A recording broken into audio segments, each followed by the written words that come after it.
Welcome to மாசா IAS academy. நாம இந்த வீடியோல கோஆர்டினேட் ஜியோமெட்ரி பத்தி தான் படிக்க போறோம். சோ கோஆர்டினேட் ஜியோமெட்ரி அப்படின்னா ஆயத்தொலை வடிவியல் அப்படின்னு சொல்லுவாங்க.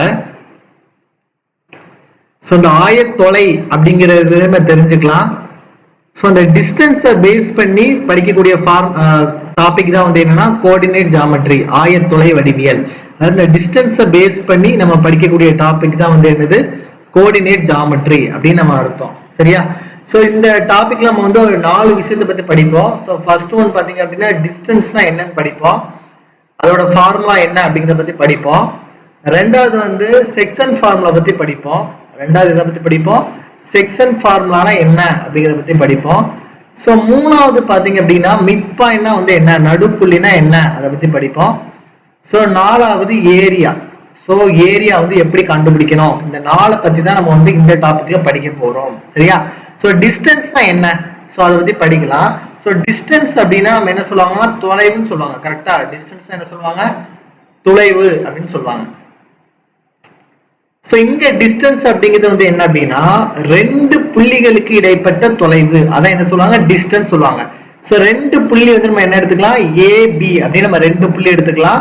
சோ இந்த 2 புள்ளிகளுக்கு இடைப்பட்ட டிஸ்டன்ஸ் தொலைவு தான் நம்ம என்ன பண்ண போறோம், கண்டுபிடிக்க போறோம். சரியா? சோ இந்த புள்ளியை நம்ம x1, y1 எடுத்துக்கலாம். சோ இந்த புள்ளி நம்ம x2, y2 எடுத்துக்கலாம். சரியா?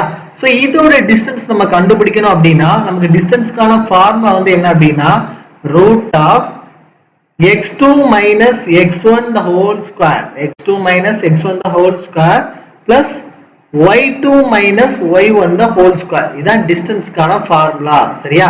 சோ x2 இந்த x2 minus x1 the whole square plus y2 minus y1 the whole square. அது நம்ம ஸ்கொயர் ரூட் எடுத்தோம்னா நமக்கு கிடைக்கதா என்னது டிஸ்டன்ஸ். சரியா? சோ இந்த டிஸ்டன்ஸ் ஃபார்முலா வச்சு தான் நம்ம என்ன பண்ணுவோம் அப்படின்னா கிளாசிஃபிகேஷன் ஆஃப் ட்ரையாங்கிள், அதுக்கப்புறம் பேரலோகிராம், ஸ்கொயர், ரெக்டாங்கிள், ரோம்பஸ் இதெல்லாத்தையும் பற்றி படிப்போம். சரியா? சோ ட்ரையாங்கிள் நம்ம எப்படி கிளாசிஃபிகேஷன் பண்ணுவோம் அப்படின்னா நமக்கு தெரியும் ட்ரையாங்கிள், முக்கோணம். சோ மென்சுரேஷன் டாபிக் படிச்சுட்டு இதை பார்த்தீங்க அப்படின்னா உங்களுக்கு ரொம்ப ரொம்ப ஈஸியா இருக்கும்.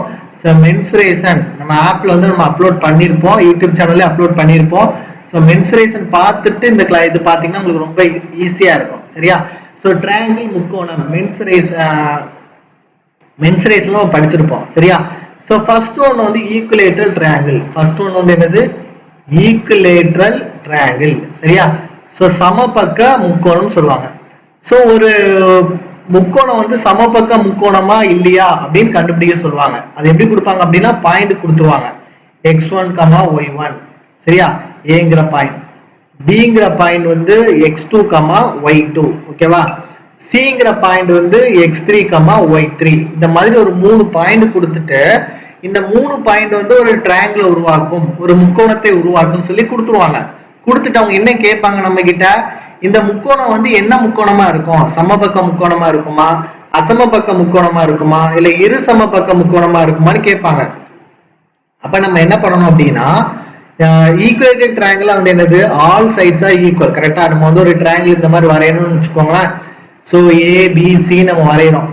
அப்போ ஏபியோட டிஸ்டன்ஸும் இந்த ஏபியோட டிஸ்டன்ஸும் இந்த பிசியோட டிஸ்டன்ஸும் இந்த பிசியோட டிஸ்டன்ஸும் இந்த சிஏயோட டிஸ்டன்ஸ் எப்படி இருக்கும், சமமா இருக்கும். இந்த சிஏயோட டிஸ்டன்ஸ் எப்படி இருக்கும், சமமா இருக்கும். இந்த 3 டிஸ்டன்ஸுமே எப்படி இருக்கும், சமமா இருக்கும்.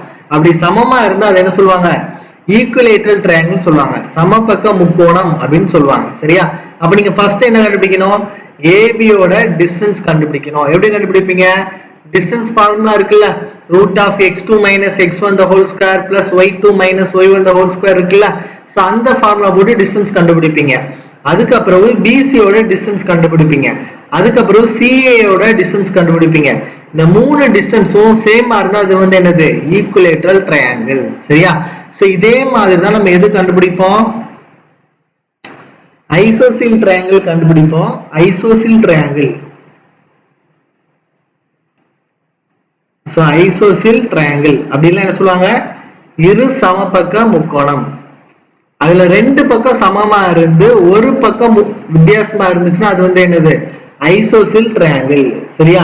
சோ இந்த மாதிரி ட்ரையாங்கிள் கொடுத்துருக்காங்க அப்படின்னா ஏபிசின்னு கொடுத்துருக்காங்கன்னா ஏதாவது ரெண்டு சைடு எப்படி இருக்கும், சமமா இருக்கும், ஒரு சைடு வித்தியாசமா இருக்கும். அதாவது ஏபியும் ஏசியும் சமமா இருக்கும். சரியா, பிசி வந்து வித்தியாசமா இருக்கும் அப்படின்னு அது என்ன சொல்லுவாங்க, இரு சமபக்க முக்கோணம் அப்படின்னு சொல்லுவாங்க. சரியா, சோ அதுக்கு அடுத்தது பாத்தீங்கன்னா ஸ்கேல் அண்ட் ட்ரையாங்கிள். அதுக்கு அடுத்தது வந்து என்னது, ஸ்கேல் அண்ட் ட்ரையாங்கிள். அசமபக்க முக்கோணம் சொல்லுவாங்க. என்ன சொல்லுவாங்க, அசமபக்க முக்கோணம் அப்படின்னு சொல்லுவாங்க. ஸ்கேல் அண்ட் ட்ரையாங்கிள், அசமபக்க முக்கோணம் சொல்லுவாங்க. சரியா, சோ இந்த மூணுமே நீங்க என்ன பண்ணணும், படிச்சு வச்சுக்கணும். சரியா, இதே மாதிரி கோட்ரிலேட்டரல் கேட்பாங்க. கோட்ரிலேட்டரல், கோட்ரிலேட்டரல்ல முதல்ல என்ன அர்த்தம், 4 பக்கங்கள் இருந்துச்சுன்னா, 4 சைட்ஸ் இருந்துச்சு அப்படின்னாலே அது என்ன சொல்லுவாங்க, கோட்ரிலேட்டரல். இல்லைன்னா 4 ஆங்கிள் இருந்தாலும் அது என்ன சொல்லுவாங்க, கோட்ரிலேட்டரல் சொல்லுவாங்க. இந்த கோட்ரிலேட்டரல் நம்ம எப்படி பிரிக்கலாம், ரெண்டா பிரிக்கலாம். கரெக்டா, ஒன்னு வந்து என்ன இருக்கும், ஸ்கொயர் இருக்கும், இன்னொன்னு வந்து என்ன இருக்கும், நமக்கு ரெக்டாங்கிள் இருக்கும். ஸ்கொயர்னா என்னது, 4 சைடும் சமமா இருந்து 4 சைடும் ஈக்குவலா இருந்தா அது வந்து என்னது, ஸ்கொயர்.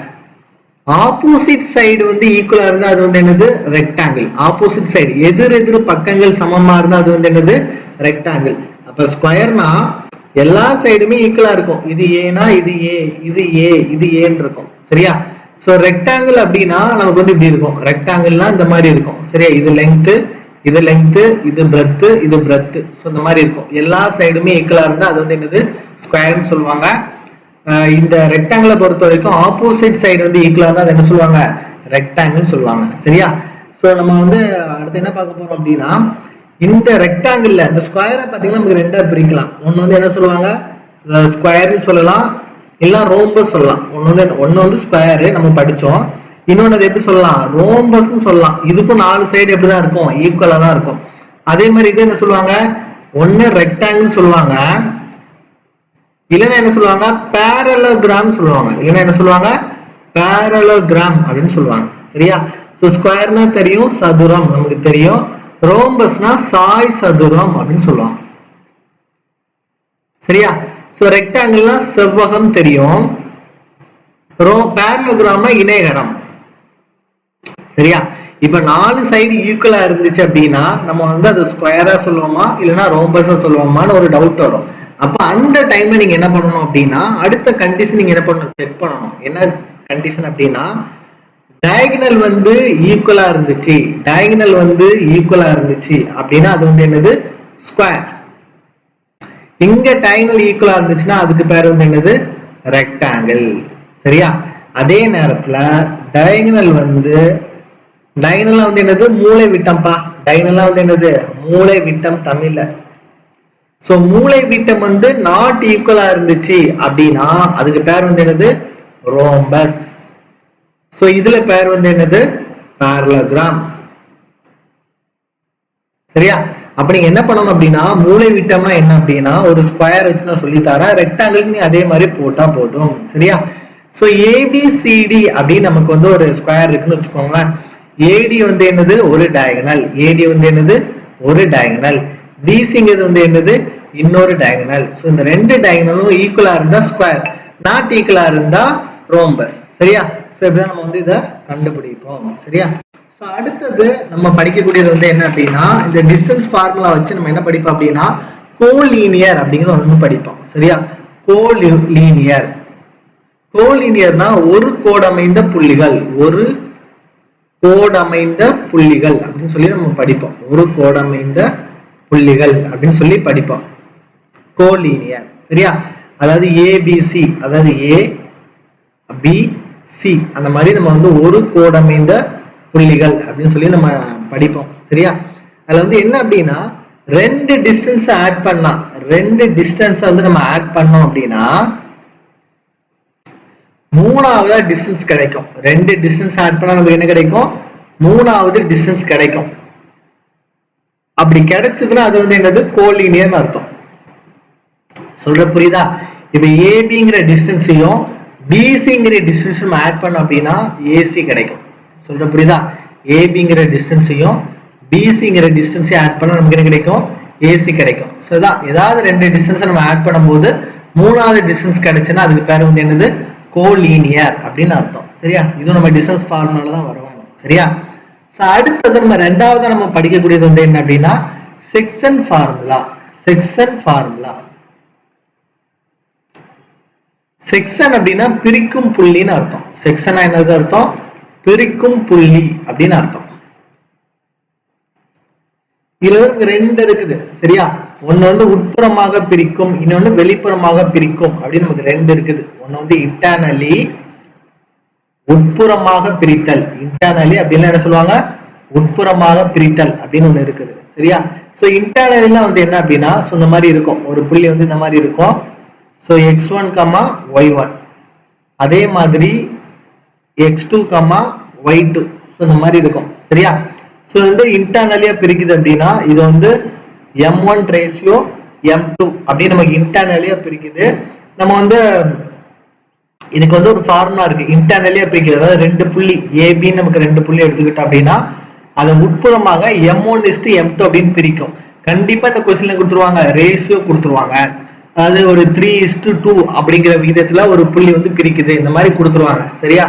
ஸோ இந்த மாதிரி கொடுக்கும்போது நம்ம வந்து அந்த பிரிக்கும் புள்ளி என்ன நம்ம கண்டுபிடிக்கணும் அப்படின்னா நமக்கு வந்து ஃபார்முலா இருக்கு. என்ன ஃபார்முலா அப்படின்னா, ஃபார்முலா நம்ம ஈஸியாக எழுதிக்கலாம்.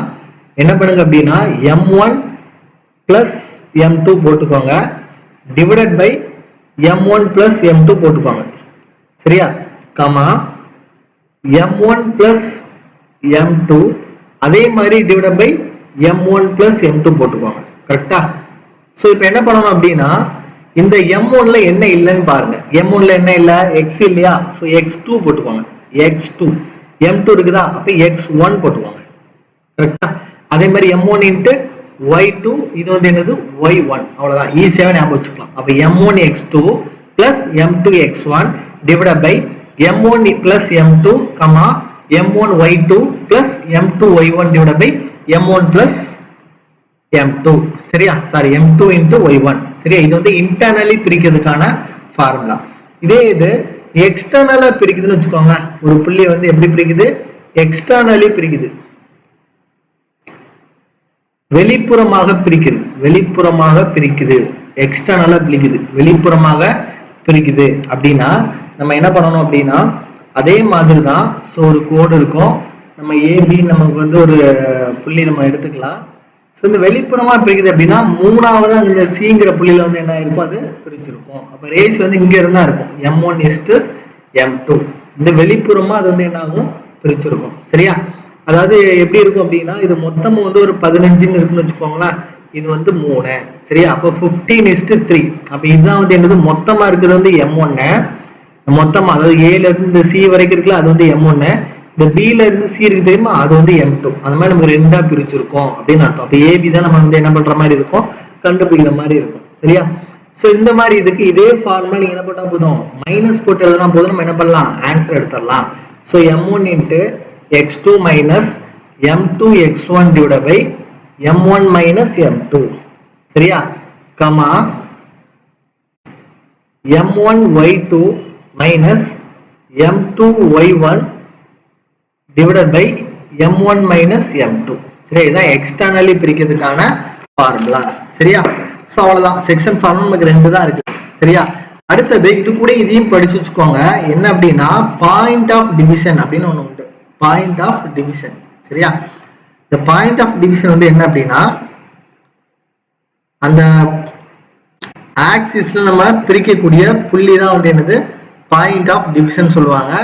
இது வந்து ஒய் ஆக்சிஸ்ல வந்து நமக்கு பிரிக்குது அப்படின்னா, ஒய் ஆக்சிஸ்ல வந்து பிரிக்குது அப்படின்னா 0, y நம்ம எடுப்போம். அதே இது எக்ஸ் ஆக்சிஸ்ல வந்து இது பிரிக்குது அப்படின்னா x, 0 எடுப்போம் சரியா. அதே நேரத்துல equation of X axis, equation of X axis அப்படின்னா, ஈக்குவேஷன் ஆஃப் எக்ஸ் ஆக்சிஸ் அப்படின்னா y வந்து என்னதான் இருக்கும், 0வா இருக்கும். ஈக்குவேஷன் ஆஃப் எக்ஸ் ஆக்சிஸ் அப்படின்னா y வந்து என்னதான் இருக்கும், 0வா இருக்கும். அதே மாதிரி ஈக்குவேஷன் ஆஃப்